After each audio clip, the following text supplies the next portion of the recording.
개장 전 성공 전략입니다. 이분이 오시기 전날 항상 2차 전지 쪽에 유독 좋은 흐름이 있어서 너무나 이 타이밍이 궁금합니다. IM증권의 이창환 영업이사님 자리하셨습니다. 어서 오세요, 이사님. 네, 안녕하십니까. 안녕하십니까. 배터리 쪽에 지금의 핫 키워드 뭘로 잡아야 될까요? 또 일정도 인터배터리도 있고 하다 보니까 어제 수급 쪽으로도 괜찮았고 금리도 양호하고 이래서 분위기가 다시 좋아질까 기대도 좀 갖게 돼요. 지수가 슬금슬금 올라가고 있고요. 그 2,611이니까 2,600 회복을 했죠. 그러니까 이제 예전에는 2,600이 어떤 시장의 좀 고점에 대한 그런 게 있었다고 하면은 2020년대 이후부터는 우리도 그 2,600 거의 기본 정도 보통 그 기준이 되는 2,600 이상 됐을 때는 이제 강세장인 거고 2,600 밑으로 떨어질 때는 좀 약세장 이런 기준인데 어제 2차 전지 섹터 급등 종목 중에서 가장 셌던 종목이 에코프로 머티였는데요. 에코프로 머티가 4분기 때 이제 전국지 가격이 40% 이상 올랐다. 요게 그런 내용이 나오면서부터 주가가 좀 반등세가 나타났고 그래서 이제 전국지 섹터 중에서 에코앤들이 뭐 피노 이런 종목들이 실적이 좀 양호하게 나오면서 전체적으로 이제 2차 전지 섹터 안에서도 전국지 섹터가 좀 그 최근에 좀 가장 강세였다고 볼 수 있겠고 P&T 어저께 실적 발표했는데요. 네. 매출 1조 넘었습니다. 그리고 영업이익도 1,468억이라서 대표가 매출 1조 달성하겠다는 했던 거 그리고 영업이익 또한 1,400억에서 1,500억 달성하겠다고 했던 것들을 지켰던 거예요. 그리고 수주잔고도 2조가 넘었던 것들이고 그리고 이제 대주전지재료도 좀 추세가 좀 강한 모습이고 에코프로 그룹주는 에코프로 머티가 강하지만은 에코프로 BM이 이제 수급 이벤트가 이제 3월 달에 코스피 이전 승인 받게 되면은 이벤트가 생기기 때문에 여기에 따른 이제 수급도 좀 들어오고 있는 것이고 이제 리튬 가격 6개월째 지금 72원대 바닥을 잡으면서 에코프로 그룹의 에서 얘기한 게 올해는 이제 그 광물 가격의 변화에 따른 뭐 어떤 실적의 변동성은 없을 거다. 오히려 이제 올해부터는 환입금이 좀 들어올 거고요. 어제 이제 그 유니투증권에서 코멘트를 한 게 저는 이게 제가 그동안 말씀드렸던 것들 그대로 그냥 얘기가 나와서 이걸 좀 언급해드리면은 네. 미국의 중국 배터리 관세 상향이 됐고 ESS 시장까지 K 배터리에 이제 유리해질 것이라는 이런 코멘트를 했습니다. 이제 배터리는 이제 100%에서 10% 추가 관세하게 된 110%고 배터리 부품은 25%에서 35%까지 늘어나는 건데 이게 이제 그 전기차 배터리뿐만 아니라 26년부터는 이제 ESS 쪽에서도 기존의 7.5에서 25% 관세인데 또 10%또 붙는 거란 말이죠. 그러면 이제 당연히 이제 그 중국 업체들이 ESS 시장을 뭐 수출부터 해서 거의 90% 이상, 거의 98% 가까이 장악을 하고 있는데 이렇게 되면은 올해 말부터 이제 26년에는 ESS 쪽에서도 상당히 이제 K배터리 침투가 본격화될 것으로 보여지고요. 거기에 선봉이 LG 에너지 솔루션이 될 거다라고 볼 수 있겠고 그리고 이제 이게 이제 그 트럼프의 그 FEC 규정이 지금 올해 들어 되게 강화됐기 때문에 지금에서 배터리 그 3사뿐만 아니라 완성차 업체들도 지금 중국계 아닌 것들을 굉장히 많이 찾아 나서고 있는데 그 중에서 이제 올해 가장 쇼테이지가 올해부터 심할 거로 예상이 되는 쪽이 그 전해액에 들어간 리튬이온 쪽입니다. 그리고 전구체도 마찬가지로 쇼테이지가 이제 전구체나 리튬이온 쪽이 쇼테이지가 좀 예상이 되고요. 그리고 이제 올해 이제 그 지금 내년부터 ESS 시장이 좀 워낙 커지기 때문에 그 내년부터의 본격적인 K 배터리 ESS 시장에서의 북미 쪽에서의 이제 시장이 확대가 될 것이고 네. 그리고 그 제가 전에 말씀드린 것처럼 그 AI 데이터 센터 그리고 태양광이 필요하고 태양광에는 반드시 ESS 같이 요 세 가지의 그 카테고리를 같이 봐야 되겠고 미국 ESS 배터리 시장 규모가 지난해 37.9기가와트시에서 2030년 69.7기가와트시로 성장할 거다. 이렇게 지금 전망까지 하고 있어서 지금 LFP 배터리가 주로 들어가는 것 포함해서 이제 올해 하반기부터 이제 엔솔이 생산이 들어가니까 여기에 대해서 주목을 해 보시면 좋을 것 같고요. 그리고 이 얘기는 제가 전에 말씀드렸는 것처럼 그 ESS 배터리 시장 성장할 때 성장률이 가장 높은 섹터가 전해액입니다. 왜냐면은 그 3원계보다도 전해액이 더 많이 들어가기 때문이고 대략 한 40% 정도 더 많이 들어가요. 그리고 그 전해액 시장이 커질수록 원가의 이제 40%를 차지하는 리튬이온도 같이 성장하게 되는데 3원계 배터리랑 그 LFP 배터리의 전해액 그 단가는 LFP가 훨씬 낮거든요. 그런데 리튬이온은 단가가 같습니다. 그렇기 때문에 이제 그 수혜는 그 리튬이온 쪽이 더 가장 클 거다라고 볼 수 있겠고 또 리튬이온 같은 경우에는 올해부터 그 IRA 법상에서 그 핵심 광물로 포함이 되고 네. 대표적인 회사는 요 후성과 이제 중앙침전 소재 정도가 있는데 덕산테코피아는 자체적으로 좀 조달을 하고 있는 상황입니다. 그 모로코에 투자를 한다던가 호주 기업과 이제 계약을 맺어서 조달하는데 어제 중앙침전 소재가 시장의 루머가 뭐 그 새만금 공장 그 중단설이 좀 있었거든요. 공사 중단 있다는 소리 있었는데 그거는 이제 확인한 바로는 사실 무근이다. 이렇게 좀 확인하고 가시면 좋을 것 같습니다. 네, 리튬이엄 쪽에 좀 더 초점을 맞춰서 이야기를 풀어주셨어요. 자, 이제는 반도체 진영의 HBM 얘기로 넘어가 보도록 하겠습니다. 삼성전자의 엔비디아 퀄테스트 통과에 대한 기대를 저희가 희망 고문으로 참 오래 당했었는데 또다시 관련한 뉴스가 나오죠. 엔비디아 엔지니어들이 천안 패키징 현장을 방문하기도 했고 또 방문하기로 예정이 되어 있고 전영현 부회장이 엔비디아 본사를 방문했다. 뭐 이래서 HBM 관련해 3, 8단 퀄 통과 기대가 높아진다라는 얘기들이 들려오고 있습니다. 이 비슷한 류의 뉴스에 저희가 많이 이제 기대를 품었다가 요즘에는 정말 확정보도 아니면 반응하지 않겠다라는 시장의 분위기거든요.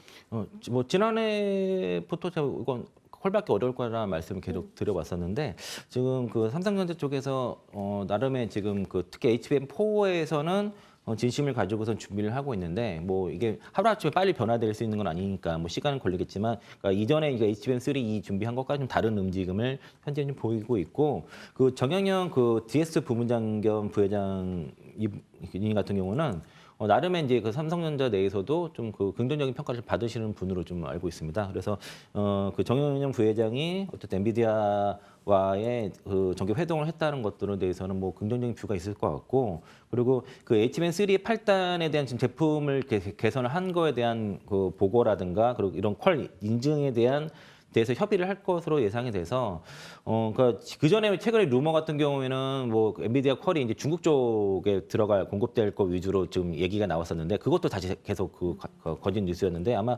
들어간다 그러면은 중국향 공급 쪽으로는 가능하지 않을까 이런 예상을 해보고요. 아직까지는 이제 SK하이닉스는 이제 8단을 넘어서 12단까지 이제 납품을 하고 있기 때문에 HBM3 이에서는 뭐 하이닉스의 우위가 지금 그대로 갈 수밖에 없을 것이고요. HBM4에서는 좀 기다려 보셔야 될 것 같습니다. 이건 좀 아직까지는 속도는 사이닉스 좀 빠른데 네. 삼성전자에서 정말 진심을 하고 있다 이렇게 생각하시면 좋을 것 같고 기술적으로 우리는 주가를 봐야 되니까 주가 움직임은 삼성전자 주가가 지금 오중바닥입니다. 이런 식으로 다중바닥인 상태고 어제 11선과 이 40일 이동평균선의 골든크로스가 발생해서 추세 전환의 신호가 좀 나타났다라고 볼 수 있겠고요. 그리고 이게 그렇기 때문에 삼성전자 주가 자체는 약간 대바닥 가능성이 좀 있습니다. 그래서 OECD 경기 선행지수 제가 항상 중요하게 보는데 지난해 6월부터 올해 1월 때까지 여전히 G20 기준으로 확장세가 유지되고 있습니다. 그런데 우리나라가 지난해 6월부터 꺾였거든요. 그래서 반도체 섹터라든가 국내 주식가 안 좋은 측면도 있었는데 지난해 12월부터 그 OECD 경제선행지수 한국 지수가 상승 반전이 됐습니다. 그러니까 12월 초에 국내 시장 저점이 잡히고 삼성전자 주가 하락이 멈춘 것도 무관하지 않다라고 볼 수 있겠고요. 중국 같은 경우가 이관심 정책을 14년 만에 시행 중인데 설 연휴 기간에 모바일과 가전제품의 판매 매출액이 뭐 310억 위안 이게 이제 지난 과거 3년간 발생했던 총액의 한 10% 수준으로 상당히 많이 판매가 돼서 이제 레거시 반도체 쪽에서의 그 단가 DDR4에 대한 그 가격 하락이 멈추고 낸드 가격도 일부 반등이 나타나면서 삼성전자를 비롯한 레거시 반도체 소부장 업체들의 밸류에이션 상향 요인이 발생했다고 볼 수 있어서요. 그러면 이제 레거시 반도체 쪽에서 뭐 피해를 봤던 네. 그동안 뭐 동민세미캠이라든가 뭐 유진테크라든가 그런 종목들이 좀 최근에 반등 나오는 이유가 있다. 그리고 그 ISM 제조업 지표에 대해서도 최근에 그 몇 주 전에 지금 반등 나왔지 않습니까? 이런 것들이 다 반도체 밸류에이션 상향이고 가격에 대한 것도 가격 하락이 멈춘 거는 EPS 상향 요인이라서 최근에 삼성전자를 비롯해서 그 레거시 반도체 업체들의 그 EPS 상향과 그 밸류에이션 상향이 동시에 지금 나타나고 있어서 반도체 섹터의 주가 바닥은 나왔다라고 볼 수 있겠고요. 삼성전자는 12개월 선행 PBR이 0.89배 정도로 뭐 역사적 저점 구간에 해당이 된다라고 볼 수 있겠습니다. 네, 반도체 진영에 대한 얘기 자세히 살펴주셨습니다. 다음 이야기 해보죠. 혹시 이제 이사님은 과거 이제 핑클 그룹에서 어떤 멤버 제일 좋아하셨어요? 저 성유리랑 이효리요. 그럼 유리기판 얘기 좀 해볼까요? 죄송합니다.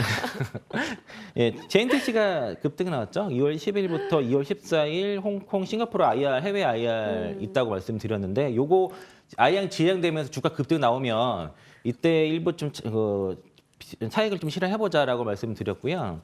시장에 설이 두 가지가 돌고 있는데 첫 번째는 이제 제가 이제 JNCT 같은 경우에는 향후 이제 그 샘플 공급이 완료됐기 때문에 언제든지 그 대규모 그 고객사향 공급 계약이 나올 수 있다라고 말씀을 드렸는데 그런 소문이 좀 돌고 있는 것 같아요. IR을 하면서. 근데 이거 확인할 방법이 없어서 네. 그게 문제고 또 종목 게시판에 이제 삼성전자가 이제 1위 판에 들어가니까 삼성전자에서 인수할 수 있다는 그런 인수설이 돌면서 급등이 나왔는데 이건 좀 터무니없어 보입니다. 제 생각에는. 그래서 가장 확률이 높은 거는 공급계약설인데 이건 뭐 뉴스도 나오는 게 아니고 그리고 MDR 내용이 전혀 밝혀지지가 않아서 파악할 방법이 없기 때문에 이렇게 급등했을 경우 이런 거 알려지지 않는 내용으로 급등했다 그러면은 좀 차익을 하는 게 맞지 않겠냐. 차익을 해놓고선 그리고 우리 목표가 달성했어요. 제 뜻은. 네. 그래서 이제 좀 비중 축소나 차익을 해놓고선 다시 좀 저점을 노리자면 유리개판 쪽 그 섹터는 좀 장기적으로 계속 투자할 거기 때문에 이런 식으로 비중 조절하면서 투자하시면 좋을 것 같다. 전에도 그래서 제가 그래서 2만 원 밑에 18,000원, 19,000원대에서는 말씀드렸던 맞아요. 말씀드렸던 거니까요.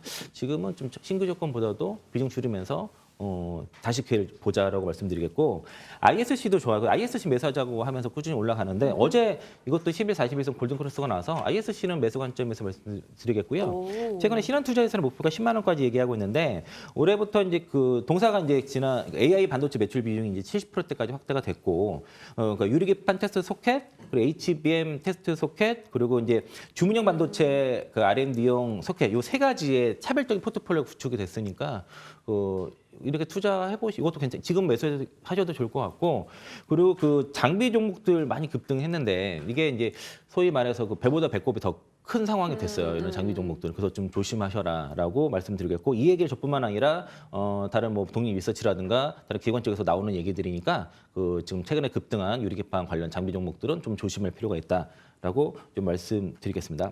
네, 지난주부터 사실 장비주들 유리개판 쪽에서는 올라올 때마다 조금 이익을 챙겨가는 전략을 강조해 주시기도 했었고 오늘은 JNTC 등에 대해서도 이익을 조금은 챙겨봤다가 다시 또 투자 타이밍을 잡아보자. 왜냐하면 JNTC랑 이제 꾸준히 호흡하시면서 이제 몇 번의 수익을 주셨었는데 이번에도 JNTC 한 번 더 체크해 주셨고요. ISC에 대해서는 지금도 접근이 가능하다라는 점 얘기 주셨네요. 자, AS 측면에서 세트레 가이드 보겠습니다. 세트레 가이드 이제 얘기 주시고 시장의 관심권 여기 들고 있는데 어떤 대응을 해야 될까요? 두 번 얘기였죠. 두 번 네. 얘기해서 올라가고 했는데 그러니까 3월 달에 그 자체 개발한 고해성 위도, 그 고해상도 그 관측 위성 그 스페이스 IT 발사 기대감이 일단 있고요. 그리고 최근에 핫한 키워드가 한화잖아요. 하나그룹이잖아요. 그러니까 동사가 하나그룹에 포함되어 있어서 그래서 지난해 수주를 많이 받아서 그 수주를 바탕으로서 올해 실적이 굉장히 크게 턴어라운드가 될 예정이라서 그런 측면에서 말씀드렸고요. 한화 에어로스페이스가 세트랙아의 지분을 33.63% 보유하고 있습니다. 그러니까 이제 앞에 하나만 붙지 않을 뿐이지 숨겨져 있던 하나그룹주였던 것이요. 그래서 이제 하나그룹주 급등 나오면서 같이 움직였고 그리고 처음에 말씀드릴 때 갭상승 2번 나왔던 거는 이제 그 뭐 일론 머스크가 화성 간다 뭐 이런 그 우주항공 관련된 테마 붙으면서 좀 급등 나와서 그때는 좀 줄였다가 눌리면 다시 더 담자. 그런 측면에서 한 번 더 말씀드렸던 거고요. 하나투자증권에서 목표가 6만 5천 얘기했네요. 그래서 이제 요거는 장기 목표가는 유지하는데 이런 이제 급등세에서 좀 슈팅 나올 때는 좀 그 비중 관리는 좀 올라갈 때마다 좀 하시면 좋을 것 같습니다. 알겠습니다. 다시 한번 AS에 주신 세트랙 I까지 정리를 해봤고요. 오늘의 관심 종목은 네이버입니다. 어떤 포인트요? 네이버 이제 주가 슈팅 나오고서 이제 좀 단기 조정 들어왔는데 아마 그 소프트웨어 기업들이 대체로 저런 그림이에요. 슈팅 나왔다가 옆으로 좀 조정 나오는 옆으로 기어가는 모습이라서 그런 그 옆으로 기어갈 때 저가 매수 관점에서 말씀드리겠고요. 4분기 실적 양호하게 나왔습니다. 영업이익도 5,420억 나와서 전년 동기 대비해서 33.7% 정도 나와서 뭐 컨센 부합이 나왔고 올해부터 지난해부터 사실 지난해부터 올해 동세 포인트는 본업과 AI와의 그 연동을 좀 기대한다는 측면이고 그리고 저도 이제 그 Q 검색 많이 쓰거든요. 뭘 검색할 때. 그래서 이제 상반기에 이제 올해 상반기에 사용자 의도 및 검색 정확도를 증가시킨 그 AI 브리핑을 출시 예정이고 그리고 광고에 AI를 전벽한 그 에이드부스트 또 이제 단기적으로 업그레이드 관련돼서 그 AI 관련된 서비스들을 본업과 붙여가지고 좀 많이 출시할 예정이고요. 올해도 성장이 상당히 좀 실적 성장이 예상이 됩니다. 특히 이제 지난해 4분기 실적에도 드러났지만 동세 전략이 그 온 서비스 AI 전략이에요. 이게 지금 먹히면서 그 서비스에 대한 전체적인 네이버 전체 트래픽이 올라가고 체류 시간도 증가하면서 여기에 따른 광고라든가 커머스, 핀테크 사업도 두루두루 매출이 올라가는 그런 성과를 나타나고 있어서 이제 AI에 대한 그런 성과가 좀 나타나고 있다는 것이고 그리고 딥시크로 인해서 이제 그 AI를 구축하는 데서 비용이 생각보다 적게 든다 이런 좀 기대감도 그렇게 있어서 이거는 이제 당장에 실적으로 나타나기보다도 동시에 밸류에이션 상향 요인으로 그렇게 판단해 보시면 좋을 것 같습니다.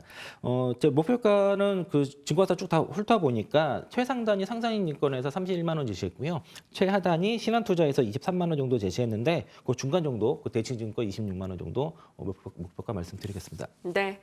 네이버 살펴주셨어요. 증권사에서 이제 보고 있는 가격 라인들 참고하시면서 네이버의 흐름도 지켜보겠습니다. 그리고 중간중간 이사님과 함께 AS 시간 또 가져가도록 할게요. IM증권의 이창환 영업이사님과 함께했습니다. 고맙습니다. 네, 고맙습니다.